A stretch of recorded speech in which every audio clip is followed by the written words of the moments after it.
Hi, everyone. Welcome to one of the first workshops of this sessions for Fab City Summit. We are here with Marie-Michèle Larivée. I think I'm saying that right. I don't know. And we're about to start Imagine the Futures, a collaborative workshop. So I'll leave you with Marie. Thank you, Norella. Yes, you're right, Marie-Michèle Larivée, very French-Canadian name. I'm based in Montreal. Please be welcome to this workshop. And it's called Imagining the Future, a collaborative workshop, because it's actually collaborative. So some of the workshop are named at the end of you thinking it's not really a workshop, it's like a conference. But this one is actually a workshop, a real one that you would be described as a participant or invited to punch in on this reflection of what and thoughts about what the future might hold. So a little small background about me. So I'm currently based in Montreal. I'm a trend strategy and foresight consultant.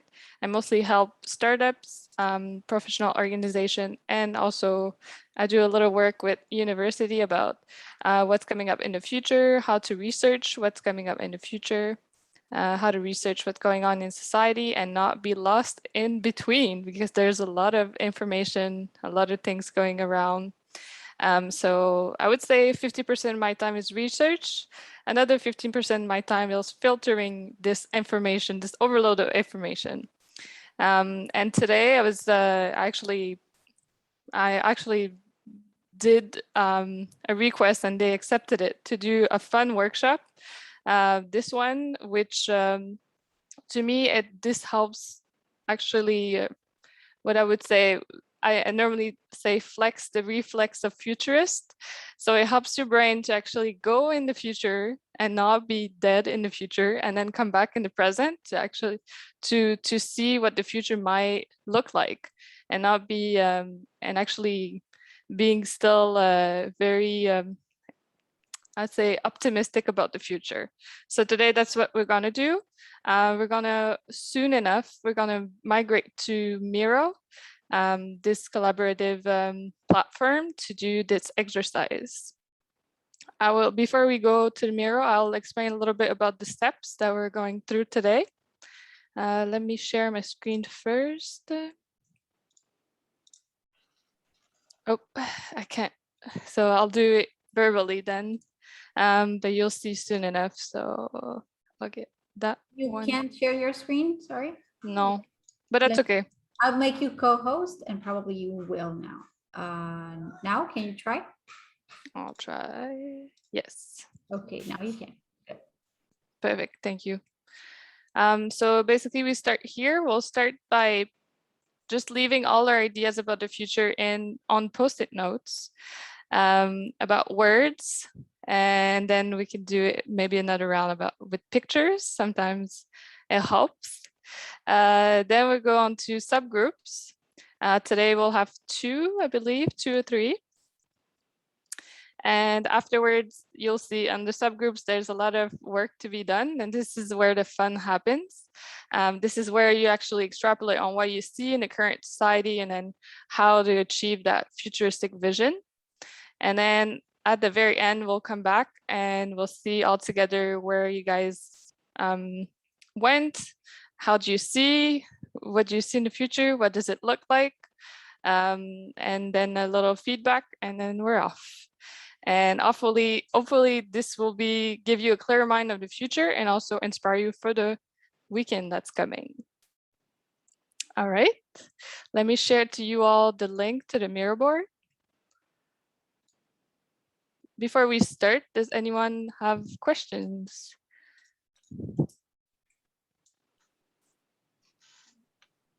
Nope. Nope, I think they're okay. All right.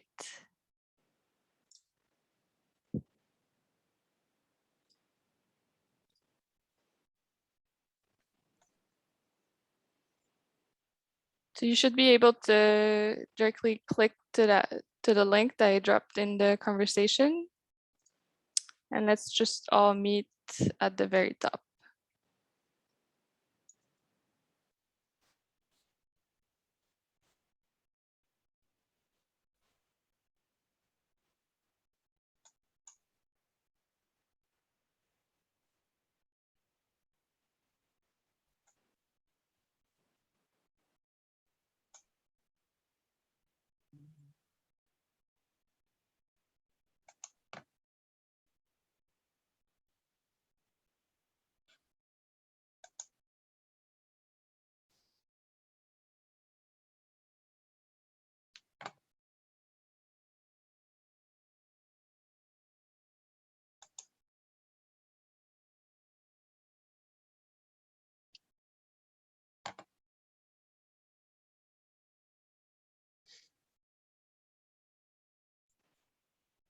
Okay, I think everyone's connecting. Those of you who might have been, I was maybe muted or something. Right now we're on the Miro board, which the link is in the conversation. And you can just click on there on the Miro link, and then we'll all meet at the very top on the page. If any one of you is not familiar with Miro, I just put together some of the shortcuts here. So Miro is very intuitive if you work with Illustrator before. So it's basically the same, almost the same controls and tools that you can use. The ones that are more interesting today and in life in general are these ones. So it would be the V for selecting. So this little arrow, the post-its, but today I did the post-it already for you. Text and the Google images are at the very bottom, 3 little dots. Sometimes you'll see if anything moves and you didn't want to do that, you can just do Control Z or Command Z, depending on which keyboard you're working. And you also, if you keep grabbing stuff, just press the V for the arrow for selecting, and it will get you back to normal. But I'm sure I say that in a lot of workshops around Miro, so let's get started. All right, so what I'll ask you to do is, so I'll give you a good 8 minutes. What I'll ask you to do is to get one of the post-its that are here, the yellow post-it, and to write something on there about the future that you think might happen, or something that you feel interesting right now. And then let's say, I don't know, very wide, but sound to me seems interesting. And then I put it on the right side on the step 2. And then we'll have lots of words from a lot of people, from different people, a lot of views, and then we'll cluster them afterwards. So I'll give you 8 minutes to do that. Please feel free, and I didn't say that before, but please feel free. There's no right or wrong answer in this workshop. So it's just get the ideas flowing about the future, what you see, what you don't understand, what's going on. So no right or wrong answers, no right or wrong post-it, anything goes. Let's get started.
Okay. Time's up, it says. Very great. Very nice. I feel like you let your thought loose on there. This is great. I'm gonna add an extra step to a short picture search. So on the right side, you put all the post-it there. I would like to add every one of you, if you can find one or two pictures, and then just add them on the right side of the post-it. So around here. And how to find pictures, there's an integration of Google search here on Miro. So you go on the very left side, there's three little dots where there's tools. Yes, at the bottom, there's three little dots. And then if you go on the apps, there's Google image search. So you can straight add your image if needed.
Yeah, it just said to me too.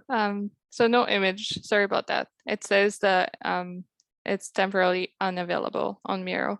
Thank you, friends. So we'll stick to the post-it, it's fine like this. So I'll give you 3 minutes. Let's go wild.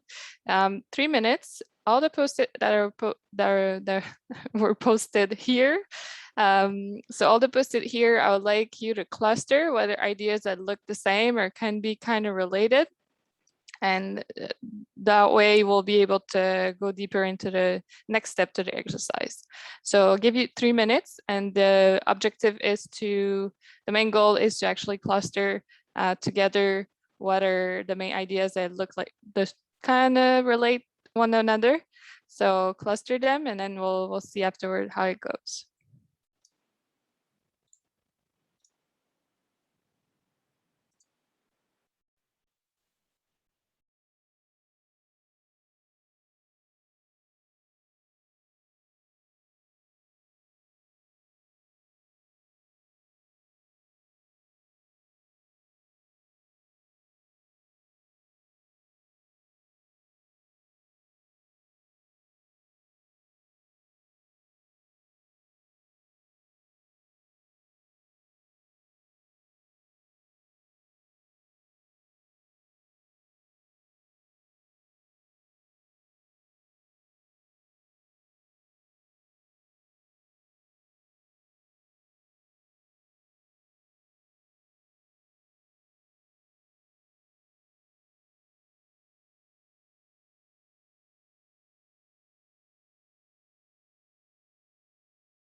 Alrighty, great. Yes, I feel like there's different areas that are interesting. If you can go for, I was about to go for voting, but I didn't plan it like this. So I don't know what you guys think. Feel free to take on and unmute yourself if you want to discuss about the ideas. But I have a feeling there's certain areas that are more popular than others. Say this one. Yeah, you can definitely see that with the people, creative, co-creation, and we did pretty well. I wonder if it's our Fab Lab bias, meaning I feel like we're all in there since beginning of the week, right? It's on our minds. So, what would you guys think? Based on the number of people that we have, I was thinking we could do just one. We'll go through one in-depth analysis, and we could work on the future of co-creative or co something. What do you guys think? Sounds good to me. Sounds good. It is very Fab Lab. Yes. Three in the chat. Yes.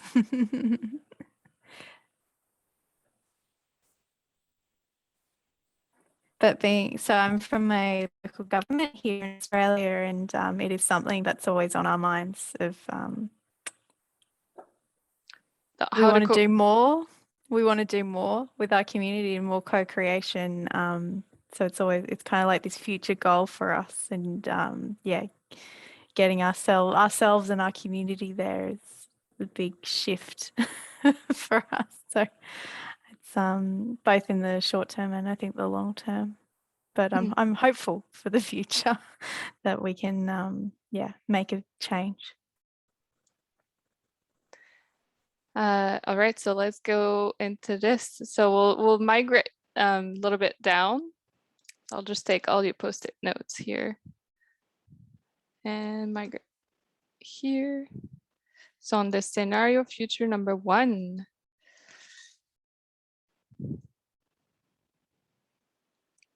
And I'll definitely mute myself and then let you guys take the micro and just discuss. So I put the post-it here. So the first step will be meet each other and discuss. Thank you, Claire. Now we know that your government background.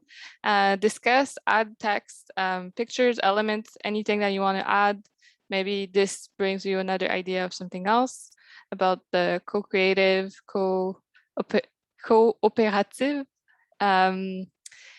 co-ops mind. So let's do that. We have a good time still. So I'll mute myself for around 20 minutes.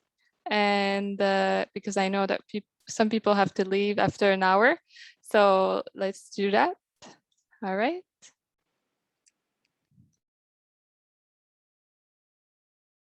I'm sorry. And then the rest of the steps are at the bottom. So basically we go through, if you go from top to bottom, you'll see other post-it and there's questions there that you can answer in team. So let's say, what does this scenario opens up? What are the dynamics? What change? What product? What does it mean for the future? What do you see happen in the future? And in this view, try to be like a little, I would say, a sci-fi twist. So try to see how co-creation could be everywhere. And I say co-creation, but you guys can go into another area. But really try to express and flex your reflex to be like, let's say in the future there's only co-creation and only collaborative. So that kind of unwind what we learned and what life taught you till then. So this is kind of how it goes. So from top to bottom, and you'll see there is also at the very bottom if you want to title it. There's a title and then a description, and we'll come back in 20 minutes. Enjoy.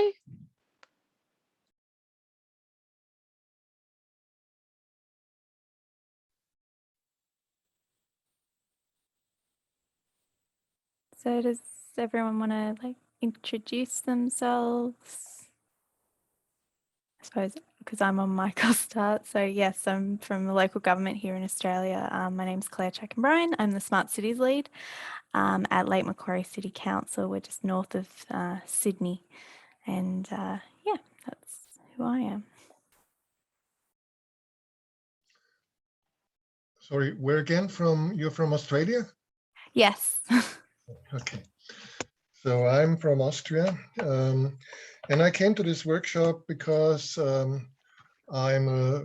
would say I'm a futurist. That means that I would like very much to have a certain future, a certain co-creative future constructed, which is I said it's a challenge because it requires a deep shift in the way our society works. And so I asked myself, what are the forces that can support that? And I think one force that can support that is that we may be able to start a lot of rural villages that help us create, with the help of technology and global connection, create more autonomous lifestyles. It's what I think is the possible megatrend of the future if we see that it is a global common interest not to be packed in cities that much anymore. But I would like to see what the others think.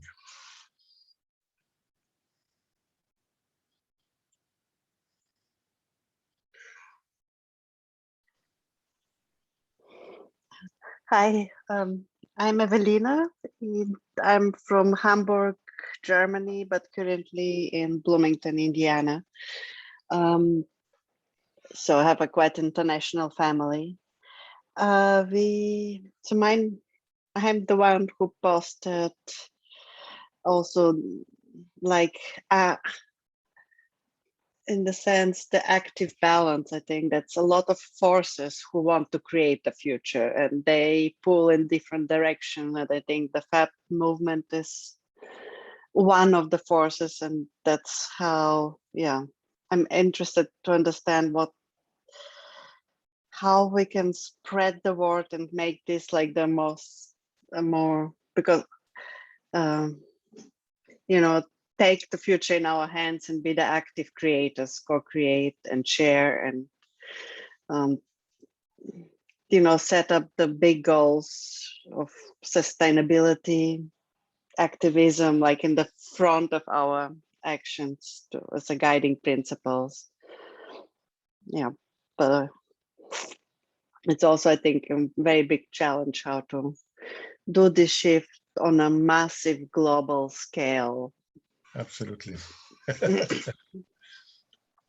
Who else is here still giving an active contribution?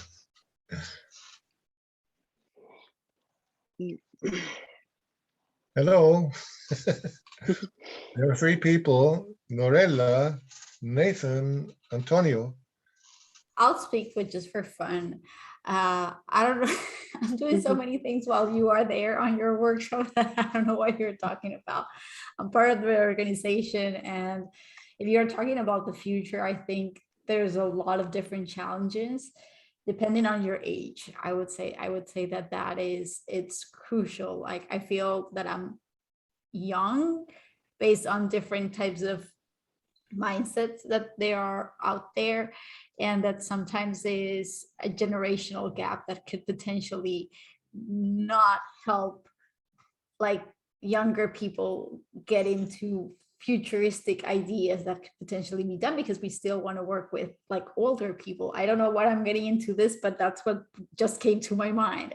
So yeah, excuse me if that was not like the approach you were looking for, but I think that's what I'm looking for, and I'm doing like 25 things at a time, so sorry about that. But yeah, no need to be sorry. So we're here to connect and explore the potentials, and not yeah, nothing is set in stone. Antonio. Hi, boys and girls, nice to be here. Listen, I am trying to do a balancing act here because I'm trying to assist this conference and the one that is going on at the same time, at the same hour. So I have my mobile on and I have you guys on. And I would like to say something on this one that I've been following a bit earlier than what we started here. So what I will do is, with all the respect for what is going on here, because I cannot talk at the same time, I can try to listen at the same time. And it's a pity that both of them are at the same time. But I'll try to say what I want to say on this one. And if I still manage the time, I'll be back. But before I go, let me just give you a brief of what I'm here about. I have worked more than 25 years in organizational development. I have created my own company, co-founded it with some other people. I have worked with that for about 30 years, 21 of which in my own company. It is now running on its own. And because it's about developing people, and I had the wish for a wider scope, I always have accompanied different things. So my first contact with the FAB movement was in Lima, Peru, 10 years ago, in FAB 7. Then I was, when the clock started, I think it was 2014, at FAB 10 in Barcelona. And I've been away, almost just following newsletters, but I've left the operations in my company. So I am now in a process of learning, self-educating on what is the state of the art in several areas, because my interest is to somehow be a channel of brokering innovation in territories where really that innovation is needed, from mobility to farming, but farming not in the normal way of farming, but rather vertical farming and urban farming and things that could really make a difference. Housing in territories more depressed, like in Africa, for example. And so I'm trying to learn. That's mostly what I'm doing, and this is why I come to the conferences. I listen. I don't participate a lot. So, my friends, this is why I'm here. If I can make it, I'll be back, and I hope that you forgive this choice of mine of going and saying something in the other side. And if I can still see you, then see you later. If not, I'll see you around, because tomorrow I'm counting to be around too. Okay? Thank you very much, and maybe see you later. Thanks for stopping by. Thank you.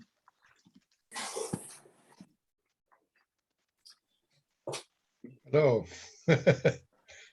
Hi, everyone. I just put a note in the, sorry, I can see my hair and see how bad I look. In the note. So I'm doing the same thing. I'm multitasking. So I'm Nathan Pritchett. I'm with Fab Lab Tulsa here in the US.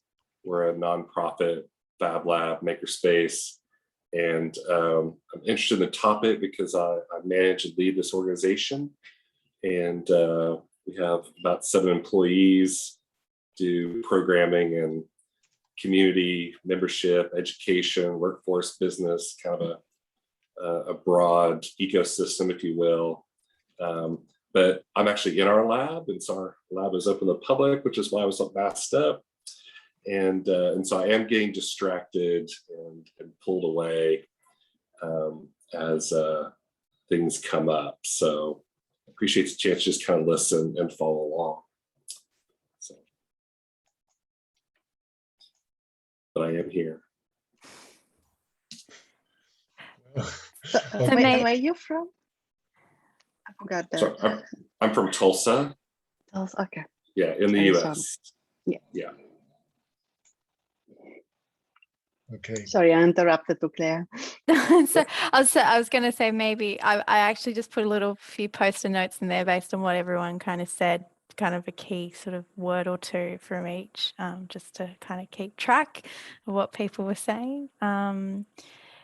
Maybe the easiest thing for us to do is like, so I think you know, it talks about in the next section, like a scenario or something. So we've got to kind of, I think, to develop further the idea of, to get us to the end, obviously picking a scenario. I was going to say yours, Franz, with the rural autonomous lifestyles, as like maybe that's the scenario we focus on. And how does that work within that sort of co-creation? Like, how does those two concepts maybe go together? You know, not only people being involved in creating that eventuality, but what does that eventuality look like for that future of people being, you know, not all in our cities, and how does that work maybe? Sound good?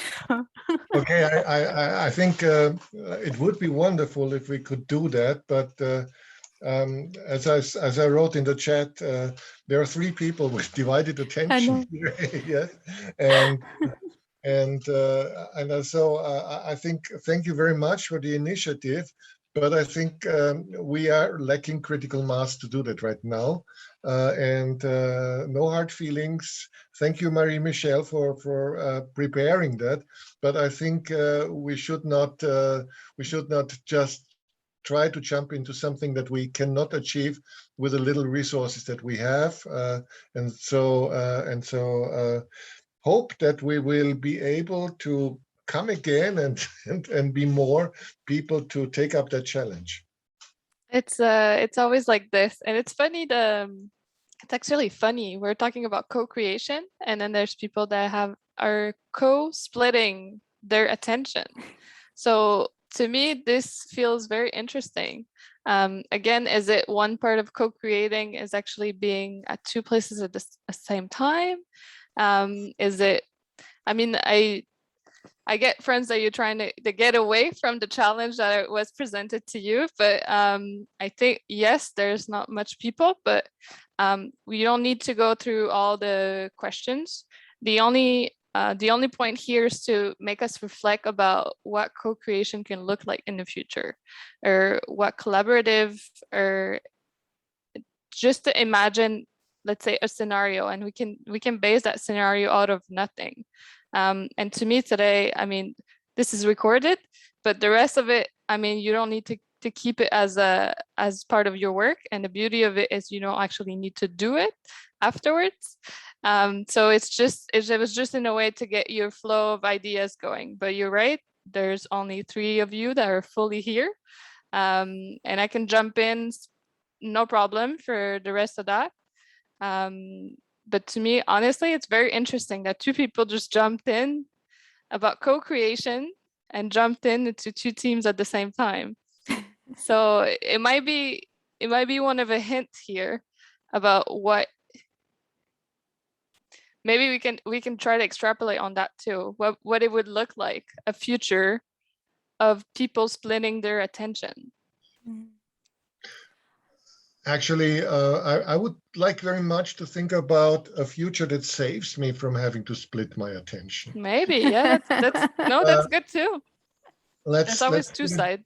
Yeah. Let's put it that way. I mean, we are split in all these many directions because we lack a reliable structure that digests the whole thing for us. So we have to really take our mind and have it cope with this amazing abundance of developments at the same time, and we almost cannot find peace in just resting and doing work at a single point. So for me, for example, the idea of a neo-monastic lifestyle, you know, of a community that gathers around a purpose and tries really to filter out and tries really to have an arrangement where we have this place like a co-living area where we dive into a task and knowing comfortably that there is a multitude of communities taking care of the so many tasks that we are facing. You know, this is something that I would enjoy more than try to have everybody individualized as we have it today, and maybe with the help of AI or something like that, split our attention even more. I think we are at the point of intellectual climate change, of a global mental heating, where we feel we can't go on anymore. You know, this is my personal feeling. Yeah, I think people often say, you know, there's not enough hours in the day for them to, you know, from work to home life and to even live the lifestyle that they want to live. And it's interesting, you know, that as, you know, to taking that burden away from us and freeing us up a bit to be able to actually think in some cases and actually have that time to reflect.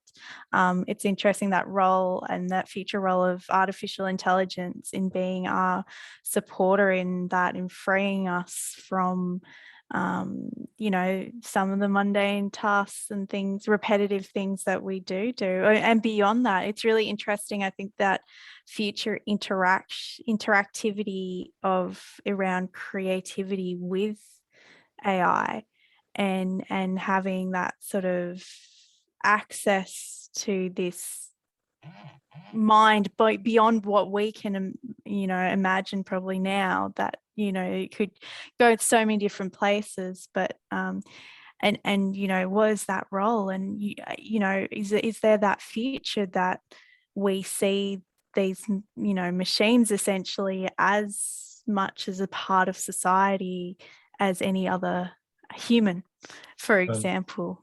Yeah. No, well, this is something that's definitely happening. I mean, these days was a demonstration of coding with AI, and you know, I always was a fan of HyperCard, the Apple tool, because it was so natural to code with natural language.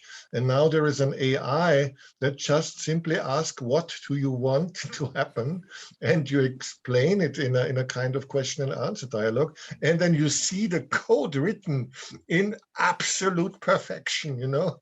And this is something which gives me a lot of confidence that there are positive ways of, and I put this little note, co-creating with AI. But on the other side, I think it really also needs a social arrangement that keeps us from having to deal with all these challenges that we are facing today. It kills creativity if we have to think about our daily survival and things as that. And society needs to understand that the most productive investment that it can make is like some basic income or some guaranteed existence, so people really can unfold their creativity. It will pay back 1,000 times.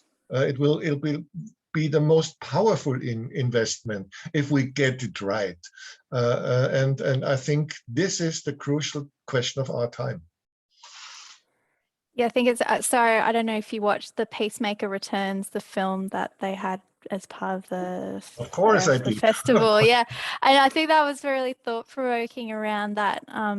As soon as the society and the people felt that they were safe and, you know, that they had all that they then were able to not stop worrying about all of that and actually start concentrating on building their society. And I think that's, yeah, it's just a fantastic sort of, yeah, a concept that sometimes we forget, and we forget particularly in the Western world and in a lot of the countries we live in, you know, compared to if you talk to any of the guys in like Africa and that, you know, there's a lot of challenges they face, and including being safe. It's like this, you know, and it'd be great to see like, it's those sort of shifts, like not only here in our sort of in first world countries, but in those third world countries, I think there's some massive shifts to happen. Yes, that's exactly the point, and we need to focus on this soft spots, like I'm advocating rural areas, but I'm also trying to establish a knowledge network, village university, so that we can feed centers of vitality, centers of unlimited possibilities to co-create in decentral living habitats. So when I think Nathan talked about who was it? Antonio talked about this urban agriculture. I think we will see that we will have qualities of the village in the urban, and we have qualities of the urban in the rural. And we have to understand that this is a network. This is a network of co-creation, and it's not anymore the urban versus the rural. and it is a world of mutual support. I think this is the thing that we have to go for. I don't think it should be a question of urban versus rural. I think people can decide what they prefer. But one of the challenges that I see is, no matter how do we, like the commons, the normal people, take back resources, how can we own the resources and be the makers and the ones who decide, or even especially in an urban like Hamburg, it's insanely difficult to get space, like to build a location and pay the rent there. So basically it's not we the people who dictate prices and stuff. So I think that's one of the biggest challenges. How do we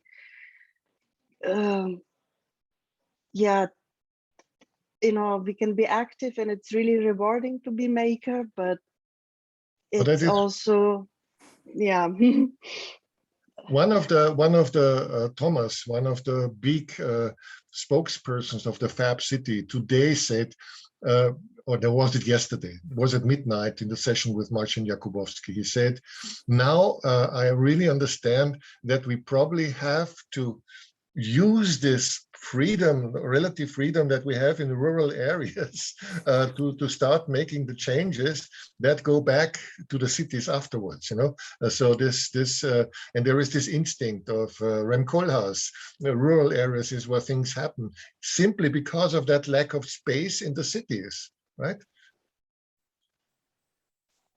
Yeah, and the cities are owned by big corporations and investors, and there's basically almost no space. But a socially strong movement finds ways to make spaces. I think one of the main questions that we have as a cooperative movement is not just to think about technology, but we need to think about space to create technology. And it's not done having some fab labs and maker spaces, but we need an environment where things can be put to action, combined, experimented. Yeah, it's a whole ecosystem. Yes. And Rich Lily society in a broad sense, and not just the nerds. Yeah.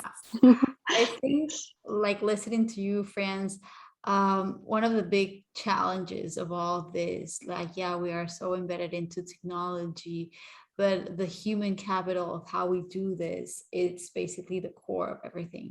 We need technology, we have all these maker spaces and all these fab labs, but without that human component and the value of what those individuals can actually do in those spaces, it's what's driving now the network. Like, I've been trying to understand for the last few years working with that foundation, like, what's the deal? We already have the machines, but the machines by themselves don't do nothing. We need the people to make the stuff. We need to teach them how to do it in the best way with principles and practices. We have already some courses, workshops, programs in place, but I think we there's still a gap. I don't know why. And we are in our own bubble. The maker and the fabric community are all like in the little bubble. And we think that we are the best, but there is an external world that doesn't understand, because that's like that's the thing. Even though we try to make others understand, for example, my friends don't even know what I do. Like, I need to tell them I work at MIT, and then they're, wow, that's great. And I don't. For me, the greatest part is being part of the network, and I'm making others understand what the network is and what the value of the people is and how that technology supports that. It's so weird to explain to other people outside the network. I don't know if you have the same issue, but I have had it in the past. And it's like, how do we basically shrink that bridge between, for example, the industry and what the maker community can do? And yeah, it's rapid prototyping, but how can you make it more accessible for the industry to understand that value of the human capital that we have, and that combined with machines can basically transform the future of how we do stuff? I don't know, it just came to my mind. Yeah.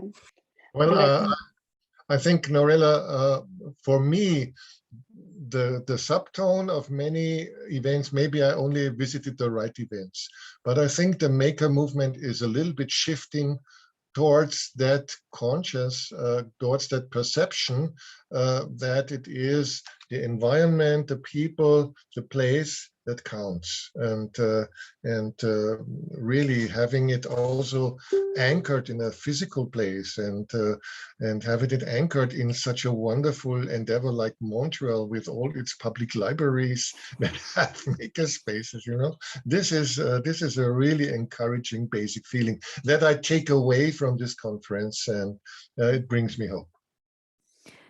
Yeah, I have the same challenge trying to explain what smart cities is, being a smart cities lead, to family, friends. My mum's now got the sentence down pat of what to explain to her friends about what I do.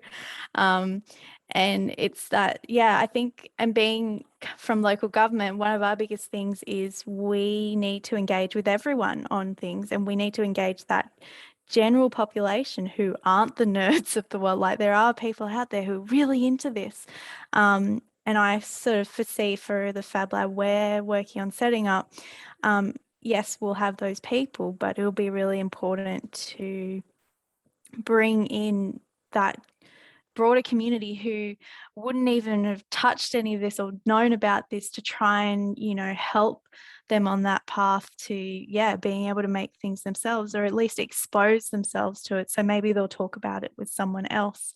I recently ran a whole lot of Internet of Things workshops for our community.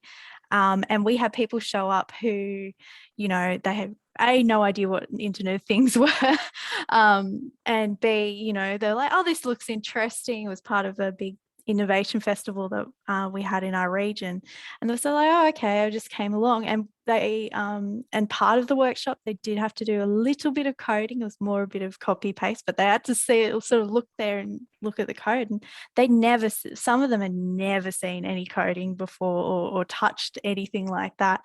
And you know, they start off a bit scared, and then they go through that process and they suddenly go, oh, that wasn't so bad.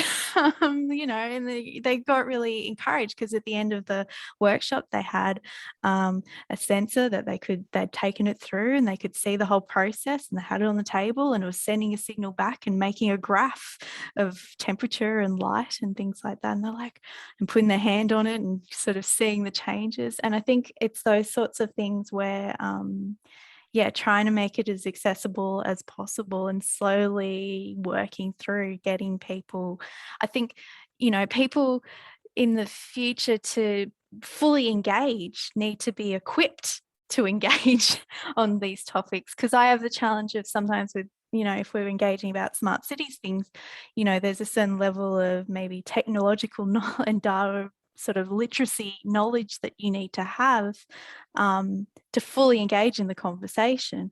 So I'm working with across our whole libraries about reviewing our programs, going, you know, how do we equip people to be able to have these conversations? Because there's no point sort of trying to, like, they're kind of in the conversation, but they don't necessarily fully understand it. So I think it's, there's that aspect of equipping people to engage in that future and to engage in co-creation to the fullest extent that they can. My approach to this is really through education. So like try to create workshops, and I think what you mentioned, having people who never even know what Internet of Things is, and then create their own sense. I think that's also insanely empowering experience. And I think that's like when I work mostly with kids or people like us young adults, and just trying to transmit the message, resources are yours, and if you are a maker, you're really in control. You can understand their value and open up the city, let them know about all the great possibilities and fab labs that we have in Hamburg. But I think like spreading the knowledge and invading into like the broader masses and letting people know, what we do is great. It makes you happy, you produce something, and that's really, it makes you proud, and you can show off, but you can also communicate and engage with others in doing so. So that's wow, that was one. That was a co-creation that was really worth recording. Okay, I think it's a little bit late now, and I would like to have an evening walk here, but yes, we went over time. Evelina had to leave, and I thought she would say it at one point, but it's great. I like that you guys went on to you actually did the exercise, but discussing together. This is very good. We got the output of it too, so perfect. From what I got from what you guys were saying, there's a lot of people. So people are very at the center of all these tools and AI, and there's definitely people at the very beginning of it. So these people won't leave, and then to